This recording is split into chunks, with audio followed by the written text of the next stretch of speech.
الصلاۃ والسلام علیک یا رسول اللہ وعلی آلک واصحابک یا حبیب اللہ، الصلاۃ والسلام علیک یا نبی اللہ وعلی آلک واصحابک یا نور اللہ۔ میٹھے میٹھے اسلامی بھائیوں، درود پاک پڑھنے کے بے شمار فضائل و برکات ہیں۔ حضرت ابو ہریرہ رضی اللہ تعالیٰ عنہ سے مروی ہے، رسول اللہ صلی اللہ تعالی علیہ وسلم نے فرمایا، جمعرات کے روز اللہ عز و جل اپنے فرشتے بھیجتا ہے جن کے پاس چاندی کے کاغذ اور سونے کے قلم ہوتے ہیں۔ وہ جمعرات کے دن اور جمعے کی رات مجھ پر کثرت سے درود پڑھنے والوں کے نام لکھتے ہیں۔ طریقے سے تیاری ہوتی ہے جمعرات کی رات، فرشتوں کے پاس چاندی کے کاغذ ہوتے ہیں، سونے کے قلم ہوتے ہیں، اور وہ جمعرات کی رات اور جمعہ کے دن درود پڑھنے والے جو ہوتے ہیں ان کے نام اس میں لکھتے ہیں۔ سبحان اللہ سبحان اللہ۔ نبی علی الحبیب صلی اللہ تعالی علی محمد صلی اللہ علیہ وسلم۔ آج بڑا کمال کا موضوع ہے، آیت قرآنی ہے، اگر ذکر بڑا ہی نرالا ہے۔ پہلے قرآن کی آیت سن لیتے ہیں۔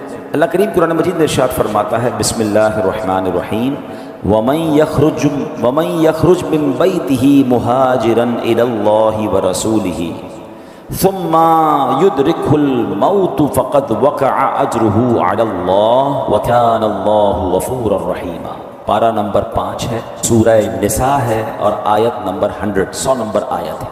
ترجمہ، اور جو اپنے گھر سے اللہ اور رسول کی طرف ہجرت کرتے ہوئے نکلا، پھر اسے موت نے آ لیا، تو اس کا ثواب اللہ کے ذمے پر ہو گیا، اور اللہ بخشنے والا مہربان ہے۔ یہ بڑی کمال کی آیت ہے، یہ بہت خوبصورت ٹاپک ہے، اور یہ کس وقت نازل ہوئی یہ انشاءاللہ جب ہم سنیں گے تو ایمان تازہ ہو جائے گا۔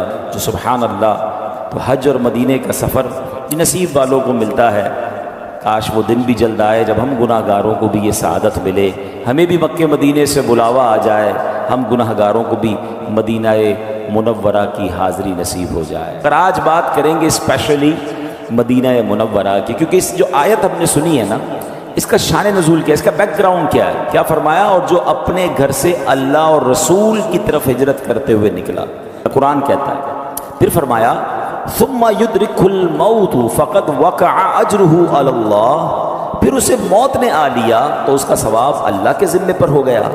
وکان اللہ غفور الرحیم، اور اللہ بخشنے والا مہربان ہے۔ ماجرا کیا تھا، ایک صحابی تھے، نبی پاک علیہ الصلوۃ والسلام اپنے صحابہ کے ساتھ مکے سے ہجرت کر کے مدینے چلے گئے تھے۔ اب سارے صحابہ ایمان والوں کو یہ حکم تھا کہ وہ بھی ہجرت کر کے مدینے آ جائیں، تو ایک ایک کر کے سارے پہنچ گئے تھے، مگر مکے میں ایک صحابی تھے جن کا نام تھا دمورہ بن جندب۔ اب ان کا یہ مکے میں رہ گئے تھے، ان کو بھی ہجرت کا حکم تھا، اب یہ کسی مجبوری کی بنا پر ہجرت نہیں کر پائے تھے، عمر ان کی بہت ہو گئی تھی، بیماری بھی بہت زیادہ تھی۔ ظاہر ہے کہ آج کل کا تو ٹریول نہیں ہے نا کہ ویل چیئر پہ بٹھا کے جہاز میں بٹھایا اور فوراً دنیا کے ایک کونے سے دوسرے کونے لوگ بیماروں کو بھی پہنچا دیتے ہیں۔ پہلے تو اونٹوں پر، گھوڑوں پر سواری ہوتی تھی، تو اس میں کئی دن سفر ہوتا تھا۔ یعنی بتایا جاتا ہے کہ مکے سے مدینے جو آج ٹرین کے اندر 2.5 گھنٹے میں بندہ پہنچ جاتا ہے اور گاڑی کے اندر 4-5 گھنٹے میں پہنچ جاتا ہے، اس زمانے میں 7 دن اور 7 راتیں لگتے تھے۔ 7 ڈیز کا سفر تھا، جس میں دن بھر سفر ہوتا تھا، رات کسی ریگستان میں پڑاؤ ڈالنا پڑتا، جب جا کے لوگ مکے سے مدینے پہنچتے تھے۔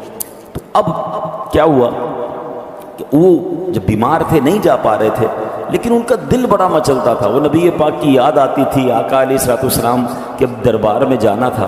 تو انہوں نے اپنے اہل خانہ سے کہا کہ میرا سامان باندھو اور مجھے سواری پہ بٹھا دو، میرے پاس مال تو ہے نا، میں سواری تو استعمال کر سکتا ہوں، تو مجھے سواری پر بٹھا دو۔ گھر والوں نے کہا آپ کی طبیعت ٹھیک نہیں ہے، آپ اتنا لمبا سفر کیسے کریں گے، اور آپ اتنا ٹریول اکیلے کیسے کریں گے، آپ بول بھی پراپر نہیں پا رہے تھے۔ تو انہوں نے پوچھا جانا کدھر ہے، تو انہوں نے اشارے سے مدینے کی طرف بتایا کہ مجھے مدینے جانا ہے، مجھے میرے نبی کے پاس جانا ہے صلی اللہ تعالیٰ علیہ وسلم۔ آپ کے لیے زبردست وظیفہ لے کر آیا ہوں۔ اگر آپ بیماری سے شفا چاہتے ہیں درود پاک پڑھیے، قرض سے نجات چاہتے ہیں درود پاک پڑھیے، آپ روزی میں برکت چاہتے ہیں تو درود پاک پڑھیے، آپ عزتوں میں اضافہ چاہتے ہیں تو درود پاک پڑھیے، آپ پریشانیوں سے، مصیبتوں سے بچنا چاہتے ہیں درود پاک پڑھیے، بلاؤں وباؤں سے بچنا چاہتے ہیں درود پاک پڑھیے۔ درود پاک نعمت کتنی بڑی ہے، درود پاک پڑھنے والے کے وارے نیارے ہو جاتے ہیں، اللہ کی رحمتیں نازل ہوں، رب کی طرف سے سلامتی نازل ہو، تو اور کیا چاہیے۔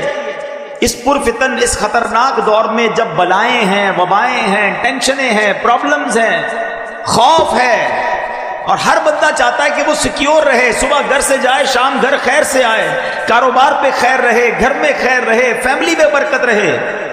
تو وہ کون سا طریقہ ہے جس سے مجھے یہ سیکیورٹی مل جائے؟ مجھے بتاؤ کہ جس کے سر پر رحمتوں کا سایہ رہے اسے پھر کیا پرابلم ہے؟ اور اللہ کی رحمت کس کے ساتھ ہے کہ جو ایک بار درود پاک پڑھے اس پر 10 رحمتیں نازل کی جاتی ہیں۔ اب کیا کیا، جب بڑی انہوں نے ضد کی، ورنہ آپ کو اندازہ ہے کہ بندہ بیمار ہو، اتنی بڑی عمر ہو تو گھر والے کہیں نہیں جانے دیتے، مگر آپ کا شوق ایسا تھا، آپ کی تڑپ ایسی تھی کہ آپ کا سامان سواری پر رکھا اور آپ کو اس سواری پر بٹھا دیا اور آپ کی سواری چل پڑی۔ اللہ اکبر!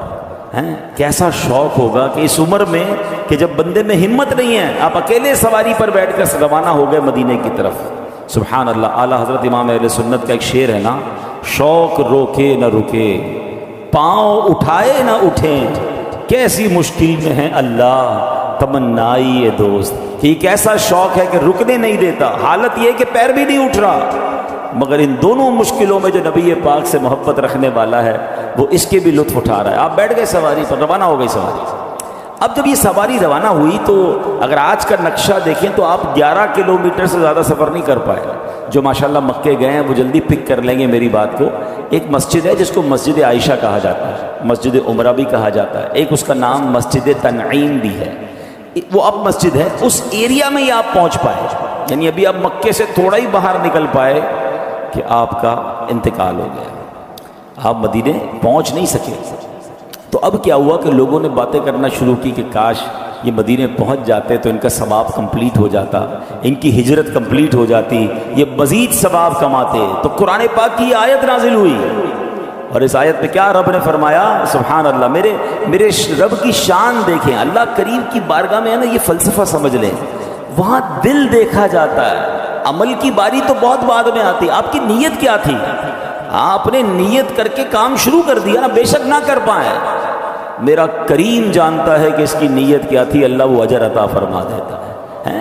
اب کیا دیکھیں قرآن کی آیت نازل ہوئی، کیسے زبردست صحابی ہیں، ان کا جذبہ کیسا تھا مدینے پہنچنے کا، نبی پاک سے ملاقات کا شوق کیسا تھا کہ ان کے اس عمل پر قرآن کی آیت نازل ہوئی۔ اور سچی بات یہ رہتی دنیا کو ایک رہنمائی کے مدنی پھول بھی مل گئے کہ قرآن کیا کہتا ہے، وَمَن يَخْرُجْ مِن بَيْتِهِ مُهَاجِرًا إِلَى اللَّهِ وَرَسُولِهِ، فرمایا جو اپنے گھر سے اللہ اور رسول کی طرف ہجرت کرتے ہوئے نکلا، ثم يدرك الموت فقد وقع اجره على اللہ، فرمایا پھر اسے موت نے آ لیا تو اس کا ثواب اللہ کے ذمے پر ہو گیا۔ پہنچ نہیں سکا مگر اگر راستے میں نکل گیا نا تو ثواب پکا ہو گیا۔ پھر کیا فرمایا؟ وَكَانَ اللَّهُ غَفُورًا رَحِيمًا، اللہ بخشنے والا ہے، مہربان ہے۔ یعنی یہ مت کہو کہ مدینے پہنچ نہ پائے، ہجرت کر نہ پائے، ثواب ملا نہیں، ارے اچھی نیت کر کے یہ نکل گیا، بے شک راستے میں انتقال ہوا، اسے پورا پورا اجر مل گیا۔ سبحان اللہ، سبحان اللہ۔ اب دو باتیں اس واقعے سے جو سیکھنا ہے، آج ہمیں جو میسج لینا ہے وہ دو باتیں ہیں۔ پہلی بات تو ہمیں یہ سیکھنی ہے کہ نیت کر لی آپ نے، پکی نیت ہے تو اللہ اس کا ثواب عطا فرما دیتا ہے۔ مجھے 2-3 واقعات یاد آ رہے ہیں۔ ایک بزرگ تھے، کہیں سے ٹریول کرتے ہوئے جا رہے تھے، راستے میں انہوں نے ایک بہت بڑا جو ہے مٹی کا ڈھیر دیکھا، اور اس وقت اس قوم کے اندر جو ہے نا قحط تھا، لوگ بھوکے تھے، کھانے کو نہیں تھا۔ انہوں نے سوچا کاش یہ پورا ڈھیر جو ہے نا اناج کا ہوتا اور میرا ہوتا تو میں یہ پورا اناج اللہ کے بندوں پر خیرات کر دیتا، سب کو بانٹ دیتا۔ نہ انہوں نے اناج بانٹا، نہ اناج خریدا۔ What he did it intention, اچھی نیت کر لی، ہوتا تو میں کرتا، ہے نہیں۔ سبحان اللہ، اللہ کی طرف سے حکم ہوتا ہے کہ میرے اس بندے کے نامہ اعمال میں یہ جتنا اناج خیرات کرنے کی اس نے نیت کی تھی اتنا ثواب لکھ دیا جائے۔ انما الاعمال بالنیات۔ کچھ روایتوں میں یہ پڑھا کہ اللہ پاک کی بارگاہ سے فرشتوں کو حکم ہوتا ہے کہ میرے اس بندے کے نامہ اعمال میں یہ نیکی لکھ دو۔ کہا یا اللہ ہم تو کرامن کاتبین ہیں، ہم تو ساتھ ہیں اس نے یہ نیکی کی نہیں ہے۔ ارشاد ہوتا ہے کی نہیں ہے مگر اس کا ارادہ تھا، اس کی نیت تھی کہ میں نے کرنی ہے۔ تو سبحان اللہ، انسان اپنے ذہن میں اچھی اچھی نیتیں رکھے۔ ادھر تو نیتیں بھی بری ہوتی ہیں، پیسے آئیں گے تو صدقہ خیرات کروں گا، یہ نیت نہیں بنتی۔ پیسے آئیں گے تو فلاں خواہش پوری کروں گا، فلاں غلط کام کروں گا، ماں